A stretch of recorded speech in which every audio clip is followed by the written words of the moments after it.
Hey everybody, welcome back. If you didn't see my previous video about the massive haul unboxing, you should go watch that. That's pretty good, even if I do say so myself. I've seen it a total of like maybe once. Am I wearing this the right way around? I hope so. Is this coming out? Yeah, good. Hello, hey everybody, welcome back. I'm Rafi, and this is my channel, and I talk about fragrances quite a lot. Sometimes I talk about some other stuff as well, and I'd like to talk about some other stuff too. But today, I want to talk about one particular fragrance that I have maybe smelled many, many years ago, and I don't think I've ever actually worn this on skin, and I don't think that I've even sprayed it on a tester strip. The most I've probably done with this fragrance in terms of the most I've actually probably ever done with this fragrance in terms of testing it is just open it up and sniff the cap and the atomizer like a geek. So I am excited to be unboxing Bracken Man and testing it out by Amouage. So yeah, let's do this. We got the seal over here, the seal from the royal family of Oman, the Omani royal family. And yeah, this was discontinued, I believe. Released in 2015, I want to say. No, 2016. 2016 release, perfumed by Olivier Cresp, who has his own fragrance brand now called Acro, I believe. That's what he does. But he's done a number of bangers, as a matter of fact. Let me look up Olivier over here, and I'm just going to look up Olivier and look up his popular fragrance. He's done Dolce & Gabbana's Light Blue, that's the women's one, Yves Saint Laurent's Black Opium, Angel by Mugler, Versace's Man of Fraiche, that's some bangers, Noir de Noir for Tom Ford, Aura, again, by Mugler. What else we got? Some Midnight Poison by Dior. Legendary scent right there. If you know, you know. He did the recent release, Givenchy Gentleman Eau de Parfum Reserve Privé. Montblanc Legend Spirit, which is a nice one, which I think I still got a bottle of that. Givenchy Gentleman Eau de Parfum. What else do we have? Light Blue Eau Intense, Mercedes-Benz Club Black. This is like a cult favorite. I do have a bottle of that as well. Parfums de Marley Sedley. He did Yum Pistachio Gelato for KLE. Oh, interesting. Black Excess by Paco Rabanne. Another one. Azaro's Wanted, the original. Let's see, what else do we have here? Yeah, interesting lineup. A lot of opium, a lot of black opium here, little flankers of black opium. Moschino Uomo. Well, that's going back in time a little bit. That is going back in time to 1998. And that had, I believe it had, an unusual fruit note at the top. Kumquat, there it is. Yes, kumquat.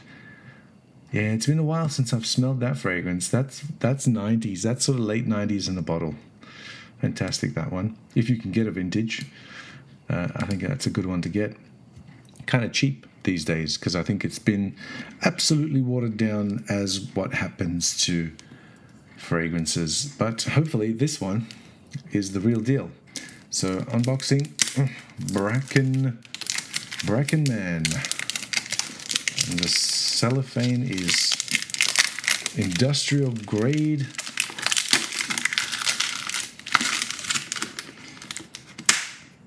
We'll probably edit this in post. I don't know who we is, but I guess it's just me. I like this presentation. Like, this is the same kind of box as Beach Hut Man. Oof, give it. Okay. And there we are. Inside we have the Bracken Man bottle. Okay, let's go. This is the green little gemstone. That wasn't me. That was me taking the thing out of the... And the magnetic cap. Ooh, okay. And give it a bit of a...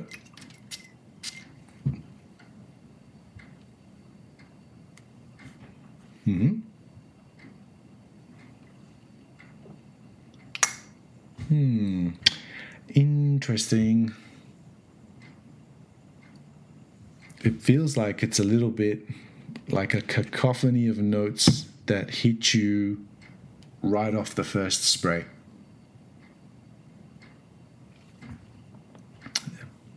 I smell freshly cut wood. That's usually the cedar note that I get in sort of the high-end sort of cedars.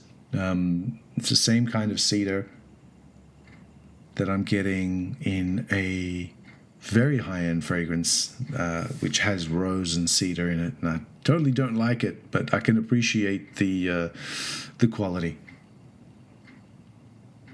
Cloves.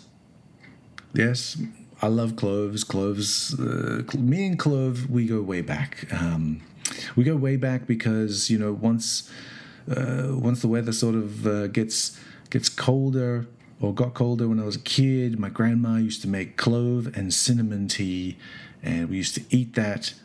No, we used to drink that. Eat tea? No, we didn't. We drank that with like fried eggs in butter and olives and some pickled cucumbers and bread, and it's just taking me back with cheese and things like that. And so now I've gone off on a tangent, but cloves are great. But there's a lot of cedar in here. This is really... And geranium, that's kind of clear too. This is a bit of like not what I was expecting. It kind of morphed already.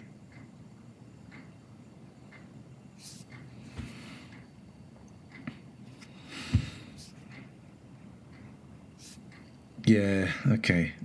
So whenever there's nutmeg in fragrances, I like nutmeg, I do, but I don't know whether or not my nose likes it in fragrances. I like it when I grate fresh nutmeg, you know, and that smells great. You've got the woodiness, you've got that lemoniness that's in there, that warmth of the spice that's in there as well. And that's actually quite good in here. But I don't think this is like I don't think this is something that you would think is it's going to be a very popular fragrance with everybody. I can see why it was discontinued, because I don't think this is something that will appeal to a large group of people. But for the small group of people that it will appeal to, it will appeal to them intensely. I think so.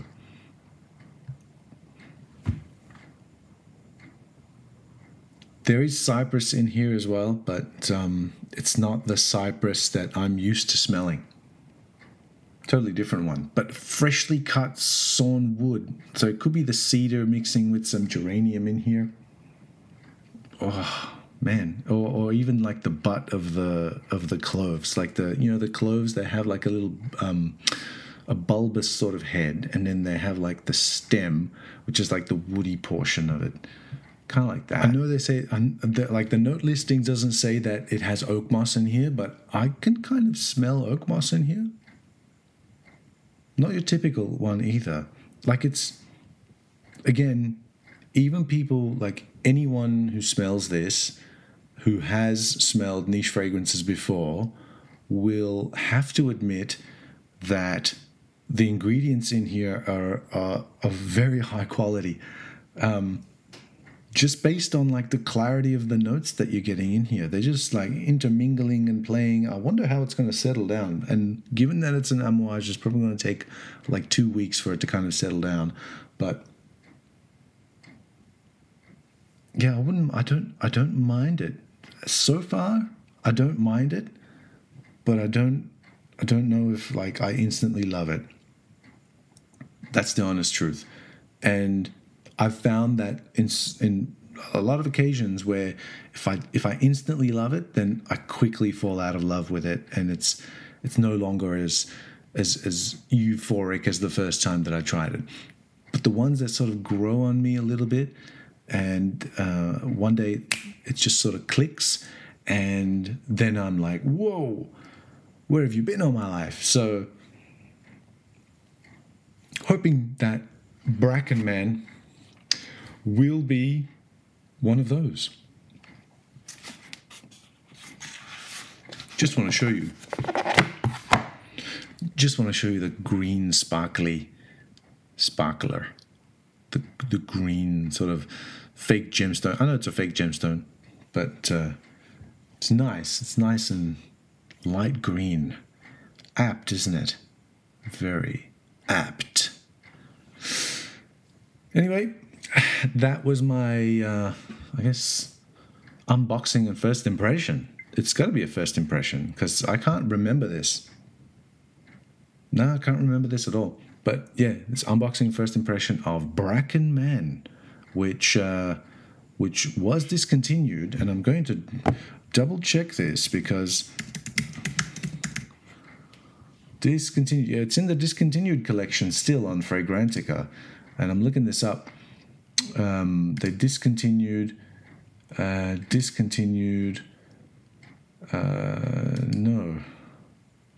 Discontinued. Yes, but I believe that it is coming back. It's been discontinued, but I think they're bringing it back or they've brought it back. That's what's happening with Bracken Man. So there you go. Done. Bracken Man reviewed. And as always, thanks for watching.